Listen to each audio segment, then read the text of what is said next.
प्रेक्षकांनो, छोट्या वयाची मोठी स्वप्न या मालिकेत आपण आज बघतोय. पोटे सरांचा लेक्चर असतो आणि पोटे सर मुद्दाम सरस्वतीला बघून म्हणतात, ओहो मिस सरस्वती भारती, तुम्ही आहात का इथे अजून? नाही म्हटलं, तुम्ही तर इथे मोठी मोठी स्वप्न घेऊन आला होतात ना. तुमच्या आईचं स्वप्न होतं ना डॉक्टर वगैरे करायचं तुम्हाला, पण तुम्ही तर भलतंच काहीतरी करता आहात.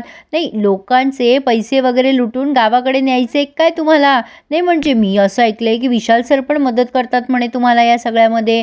नाही म्हणजे तुमचं कसं एकत्रच आहात ना तुम्ही, ते म्हणजे 31st प्रकरण झालं तेव्हापासून चाललंय ना हे सगळं.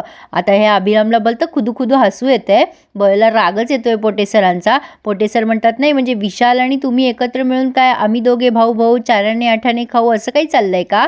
आता बयो त्यांना भारी उत्तर देते, काय ना पोटे सर, मला हे असले उद्योग करायची गरज नाही आहे. मी इथे डॉक्टर बनायला आले ना तर मी डॉक्टरच बनणार आहे. आणि हे चाराणे आठाणे वगैरे असे शब्द विशाल सरांच्या आणि माझ्या डिक्शनरीत मुळातच नाही. तुम्ही एक काम करा, मी ज्या ज्या लोकांकडनं पैसे खाल्लेत असं वाटतंय ना तुम्हाला, त्यांना समोर आणा आणि हे सगळं सिद्ध करा. काय आहे ना सर, हे सगळं सिद्ध केल्याशिवाय तुम्ही चार चौघात बोलू नये अशी माझी अपेक्षा आहे. तुम्ही हे सगळं आधी सिद्ध करा आणि मग चार चौघात हा विषय काढा. नाही म्हणजे आता आपल्या लेक्चरला उशीर होतोय ना सर, म्हणजे आरोप प्रत्यारोप तुमचे झाले असतील तर उगाच दुसऱ्यांचं नुकसान नका करू माझ्यामुळे. तुम्ही आता लेक्चर घ्यायला सुरुवात केली तर बरं होईल. छान उत्तर दिलं आहे प्रेक्षकांनो बयोने. म्हणजे जवळपास पोटे सरांची बोलती बंद केली आणि तेही अगदी मार्मिक शब्दात, की तुम्हाला काय करायचं आहे म्हणून. खरंच आहे ना, पोटे सर नाही तेव्हा त्या बयोला टार्गेट करत असतात आणि खरं पाहिलं तर त्यांचा काही संबंध नाही आहे बरं का. तरीसुद्धा असो, तर तो भागच वेगळा झाला आहे म्हणा, त्यावर चर्चा करण्यात अर्थच नाही आहे. आता पोटे सरांना जे उत्तर पाहिजे होतं ते चांगलंच मिळालं आहे, सणसणीत उत्तर बसलं आहे त्यांच्या कानात. तर आता ते लगेच लेक्चर घ्यायला सुरुवात करतात. आता लेक्चर झाल्यानंतर हा आरव आणि बयो बाहेर आलेत. आरव म्हणतो, बयो बरं झालं तू पोटे सरांना ऐकू, ते नेहमीच तुला बोलत असतात ग सतत. नाही म्हणजे आपल्याला पण काही सेल्फ रिस्पेक्ट वगैरे आहे की नाही? आपले असे संस्कार नाही आहेत सडेतोड उत्तर द्यायचे, पण ते पर्यायच ठेवत नाहीत, त्याला आपण तरी काय करणार? वयो म्हणते, हो ना दादा, आता बघ माझ्यासारखी मुलगी आहे म्हणून उत्तर देऊ शकली, पण वैभवीसारख्या हळव्या मुली असल्या तर त्या काहीच बोलू शकत नाहीत ना, आणि मग त्या विनाकारण टार्गेट होतात आणि मग वाईट गोष्टी घडतात. आता यांचं बोलणं सुरूच असतं तेव्हा पप्पू येतो आणि म्हणतो, काय डॉक्टर, तुमचा काही पत्ताच नाही आहे गार्डनमध्ये 2-3 दिवसापासून, तुम्ही आलाच नाहीत तुमच्या बाबाला घेऊन. वयो म्हणते, अरे पप्पू दादा, मी तुला त्यासाठीच फोन करत होते.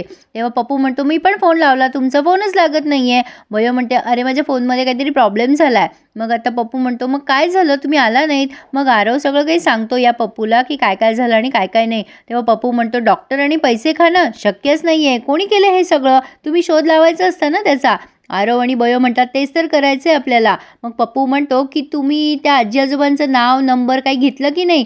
तेव्हा बयो म्हणते, नाही ना रे, माझ्याकडे नंबर वगैरे नाही आहे, हां पण नाव नोंदवलं आहे मी बाबांच्या त्या रजिस्टरमध्ये, प्रत्येक पेशंटची नावं मी नोंदवत होते.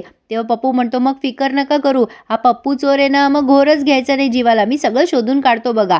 रमाकांत यांना लांबून गप्पा मारताना बघतोय आणि विचार करतोय, यांचं काहीतरी साटलोटं आहे, शोधावं लागेल हे तिघंजणं काय बोलतायत ते. आणि लगेच 3-4 सेकंदाला पप्पू किडनॅप झाला सुद्धा आणि रमाकांत त्याला कुठल्या तरी एका म्हणजे घरात आणतोय अडगळीच्या आणि त्याला मारहाण करतोय गुंडा कर्वे आणि त्याला म्हणतोय, माझे पैसे कुठे खाल्ले, काय केले सांग. आता पप्पू म्हणतो, अहो मी नाही खाल्ले तुमचे पैसे, हे बघा. तो तोंडातून मोठा श्वास काढून दाखवतोय, त्याच्या तोंडाचा वास घेऊन रमाकांतला कसं तरीच झालंय. रमाकांत म्हणतो, काय चाललंय तुझं? तेव्हा तो सरळ सरळ विचारतो, तुम्ही तिघंजणं काय गप्पा मारत होता, तुझं आणि त्या बयोचं काय साटलोट आहे ते सांग. आता पप्पू त्याला जरा मजेशीर उत्तरं देतो, काय आहे ना, मी इकडच्या तिकडच्या कान गोष्टी करत नसतो आणि इकडच्या कानाचं तिकडे सांगायचे माझे संस्कार पण नाही आहेत, त्यामुळे मी तुम्हाला सांगूच शकत नाही की नेमकं आम्ही काय बोलत होतो. रमाकांत खूप चिडत असतो त्याच्यावर आणि त्याला म्हणत असतो, तुला सोडणार नाही मी, या रमाकांतचे पैसे खाल्लेस तू, तुला असं तसं सोडणार नाही आहे, आणि लक्षात ठेव रमाकांतची दुश्मनी तुला महागात पडेल, असा मारीन का नाही तुला. पप्पू म्हणतो, किती मारलं तरी मला काही फरक पडणार नाही आहे, कारण मला 3rd डिग्री घ्यायची सुद्धा सवय आहे. तर रमाकांत म्हणतो, ठीक आहे, पण या रमाकांतला आडवा जायचं ना प्रयत्न पण करू नकोस, आणि त्याला तिथेच किडनॅप करून ठेवण्यात आलं आहे. पप्पू बिचारा तसंच पोत्यामध्ये अडकलेला असतो, सगळे निघून जातात, तो स्वतःला सोडवायचा प्रयत्न करत असतो. इकडे गौतमी बाल्कनीमध्ये उभी असते आणि तिला विशाल दिसतो. ती विचार करते, हा इथे कशा कडमडलाय, नक्कीच त्या कार्टीने पाठवलं असेल असा विचार करून ती लगेच खाली आली आहे. त्या विशालला आत येऊ द्यायचं नाही आहे ना तिला, म्हणून विशाल आत येत असतो, म्हणजे दारच वाजवत असतो. लगेच ही गौतमी म्हणते, काय काम आहे तुझं? सरस्वती इथे राहत नाही. विशाल म्हणतो, हो ते माहिती आहे मला, पण मला शुभंकर सरांना भेटायचं आहे. तेव्हा गौतमी म्हणते, तो दुपारच्या वेळी आराम करत असतो आणि आम्ही अजिबात त्याला कोणी डिस्टर्ब करत नाही, त्यामुळे तू जाऊ शकतोस. आता त्याला काही बोलूच देत नाही गौतमी आणि धाडकन दार लावून टाकते त्याच्या तोंडावरती. विशालला जरा इन्सल्टिंग फील होतं, पण विशालला माहितीच आहे गौतमी कशी बाई आहे. आणि मग लगेच विशाल बयोला हे सगळं फोन करून सांगतो की तिला आज जाऊ दिलं नाही आहे. बयो म्हणते, सर काय झालं, काही गडबड वाटते का तुम्हाला? विशाल म्हणतो, हो मला काहीतरी गडबड वाटतीये. मग विशाल बयोला सल्ला देतोय की तू लवकरात लवकर काहीतरी कर, म्हणजे तुला या घरामध्ये येता येईल सरस्वती. तेव्हा बयो सांगते, हो मी तेच प्रयत्न करते आणि पप्पू दादा पण मदत करतोय आम्हाला त्या आजी आजोबांचा पत्ता शोधण्यासाठी. विशाल म्हणतो, हो व्यवस्थित कर सगळं आणि मी आहे तुझ्यासोबत, टेन्शन घेऊ नकोस. आता विशालला जायचं असतं त्याच्या घरी, तेवढ्यात इराची रिक्षा आडवी येते तिथे. इरा रिक्षातून उतरते आणि विशालला बघून खूपच खुश होते आणि विशालला म्हणते, चला ना विशाल सर, आपण इथेच कॅफेमध्ये जाऊया, घरी या माझ्या प्लीज. ती त्याचा हात धरत असते. विशाल रिक्षावाल्याला म्हणत असतो, थांबा हं जरा, मला यायचंय. पण इरा त्याला खूप फोर्स करत असते, चला ना सर कॅफेमध्ये जाऊया, 15 मिनिटात मी तुम्हाला फ्री करते. विशाल म्हणतो, प्लीज इरा मला महत्त्वाचं काम आहे, मला जाऊ दे. विशालने कसं बसं इराच्या तावडीतून स्वतःला सोडवलंय आणि पटकन रिक्षात बसलाय. आता हे शुभमकर बाहेर निघालेले असतात. गौतमी म्हणते, शुभू एकटा कुठे निघालायस यावेळी? शुभमकर म्हणतात, मला जरा काम आहे मेडिकलमध्ये. गौतमी म्हणते, अरे हो मी पण येते तुझ्याबरोबर, एकटं नको फिरूस, तुझ्या काळजीपोटी सांगते मी. तेवढ्यात इरा येते आणि म्हणते, अरे वा मम्मा डॅड, तुम्ही दोघं जण बाहेर चाललात का कुठे? किती वर्षांनी जाताय तुम्ही एकत्र? तेव्हा ही गौतमी म्हणते, अगं इथेच तुझ्या बाबाचं काम आहे, तर त्याला सोबत म्हणजे त्याच्या सोबत जावी म्हणून मी जातीये. पण इरा म्हणते, नाही नाही तुम्ही दोघं जण मस्त डिनर डेट प्लॅन करून या, आता जाताच आहात ना बाहेर. तर लगेच गौतमी म्हणते, हो ठीक आहे, जाऊ तर देत आता आम्हाला. मग इरा म्हणते, हो हो जा जा, आणि खूप वेळ टाईम स्पेंड करा एकमेकांसोबत. इरा खूप आनंदी असते, तिला असं वाटते आपले आईवडील खूप दिवसांनी एकत्र आलेत. पण गौतमी कसली काय आणि कसली काय. तर आता लगेच बयो बाहेर बघते शुभमकरांना मेडिकलमध्ये आणि त्यांच्याशी बोलायचा प्रयत्न करत असते, तुम्ही इथे का आला आहात, तुम्हाला काय घ्यायचं होतं? तेव्हा गौतमी म्हणते, तुझा काय संबंध आहे या सगळ्या गोष्टीशी, तू बोलू नकोस आणि त्याला बोलायची इच्छा नाही आहे तुझ्याशी, तू जा बरं इथून सरू. आता बयो म्हणत असते, डॉक्टर प्लीज बोला ना माझ्याशी, मला तुमच्याशी महत्त्वाचं काहीतरी बोलायचं आहे प्लीज. पण लगेच गौतमी तिला बोलूच देत नाही आणि म्हणते, हे बघ तुला सांगितलं ना त्याला बोलायचं नाही आहे तुझ्याशी, चल शुभू इथून. आता शुभमकरसुद्धा कुठली तरी वस्तू त्यांना घ्यायची असते, ती वस्तू घेतात आणि लगेच तिथून निघून जात असतात. बयो पुन्हा त्यांच्या मागे मागे जायचा प्रयत्न करत असते, त्यांच्याशी बोलायचा प्रयत्न करत असते, पण शुभमकर मात्र तिच्याशी एकही शब्द बोलेनात. काल ते म्हणत होते ना की सरूला फोन लावून दे, आज काय झालं कोणास ठाऊक त्यांना.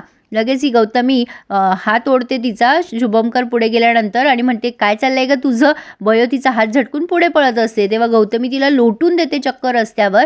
बयो जोरात खाली आपटते धाडकन. आता शुभमकर हे सगळं बघत असतात त्यांच्या गाडीजवळ उभं राहून. बयो रस्त्याच्या मध्यभागी पडली प्रेक्षकांनो, पडली म्हणजे तिला लोटलंय, पण बयोने पटकन उठावं ना, ती काय म्हातारी आहे का? पण ती तिथेच बसून राहतीये.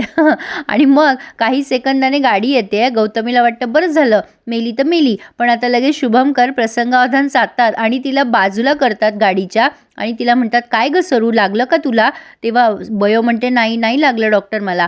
मग शुभमकर म्हणतात, हे बघ सरू, मला कळतंय तुला काहीतरी प्रॉब्लेम होता म्हणून तू हे सगळं केलं असशील, पण तुला एक सांगू का, तू ना आता पुढच्या वेळेला जिथे कुठे काम करशील ना तिथे प्रामाणिकपणे काम कर.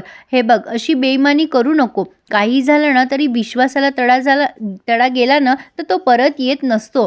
जिथे कुठे काम करशील ना तिथे प्रामाणिकपणे काम कर. ते एवढंच बोलतात तिच्याशी आणि तिथून निघून जातात. लगेच ही गौतमी त्यांचा हात धरून गाडीत बसवतीये त्यांना आणि शुभमकर स्वतः ड्रायव्हिंग करताय. आता बयोला कळे ना करावं तर काय करावं. तर प्रेक्षकांनो, इथेच त्यांनी हा रिव्ह्यू आज पूर्ण केलाय. पुढे आपण बघतोय आता बयोची तगमग होतीये, कारण शुभमकर तिच्याशी बोलत नाहीये. आता ती त्या इराला धमकवते की मला वेळ लागणार नाही बाबाला सांगायला की मी बयो आहे म्हणून. इरा म्हणते, तू सांगणार नाही आहेस बाबाला तू बयो आहेस म्हणून. मग विशाल तिला पुन्हा सल्ला देतोय, काहीही कर सरस्वती, पण तू लवकरात लवकर त्या घरात जा, कारण तुझं तुझ्या बाबाजवळ असणं जास्ती महत्त्वाचं आहे. काय वाटतं तुम्हाला प्रेक्षकांनो, ही बयो स्वतःला सिद्ध करू शकेल का? कधी सांगून टाकेल मी बयो आहे म्हणून? मला नक्की कमेंट करून कळवा आणि प्लीज हो माझ्या चॅनलला सबस्क्राईब करायला आणि रिव्ह्यू लाईक करायला विसरू नका. धन्यवाद.